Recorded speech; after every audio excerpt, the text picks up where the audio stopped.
চলে গেছিলাম সন্ধ্যেবেলা একটু ঘুরতে। হ্যাঁ, ঠিকই শুনেছো, আমরা তিনজন সন্ধেবেলা বেরিয়ে গেছিলাম একটু ঘুরতে।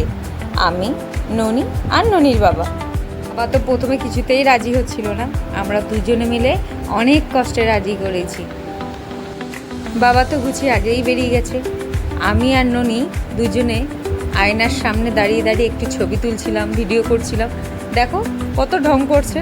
তারপরে আস্তে আস্তে বেরিয়ে গেলাম।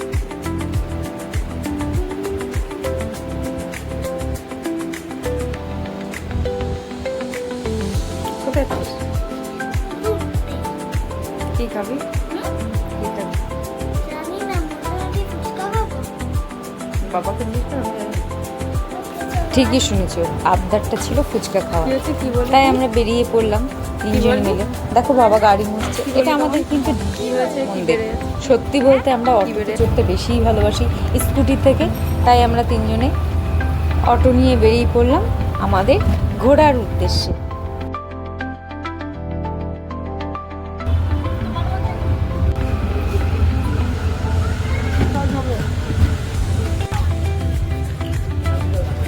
তারপর আস্তে আস্তে আমরা ফুচকার কাছে চলে গেলাম। ফুচকা খেয়ে সেখান থেকে আবার বাড়ি চলে এসেছি। আমরা কিন্তু শুধুমাত্র ফুচকা খেতেই গেছিলাম, আদার্সভাবে কতবার বাবাকে বললাম আমাদের একটু অন্য জায়গায় ঘুরতে নিয়ে চলো। রাস্তায় এদিকে ওদিকে ঘুরিয়ে তারপর সোজা আমাদের বাড়িতে নিয়ে চলে আসলো। বললো ঘুরিয়ে দিলাম।